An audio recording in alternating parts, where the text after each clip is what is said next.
Happy 25th anniversary sa atin mahal at happy birthday to myself. May the Lord continue to bless us with a long life and everlasting love.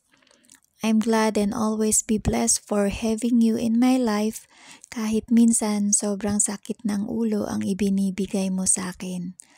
I know I'm not a perfect wife, but thank you for your love, trust, and acceptance.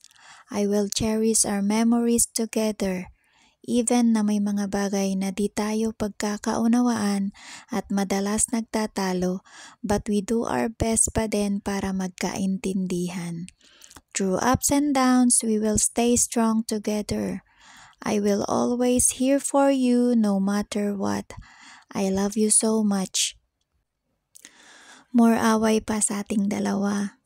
Sabi nga nila, yung laging nag-aaway nagtatagal daw. Habaan mo pa ang pasensya, nag-asawa ka ng bungangera eh. Pero yung bungangera na yan ang magpapatino sa'yo at paulit-ulit na itatama lahat ng mga mali na nagawa mo noon. Tama na ang drama. Again, happy anniversary sa ating dalawa. More away bati pa.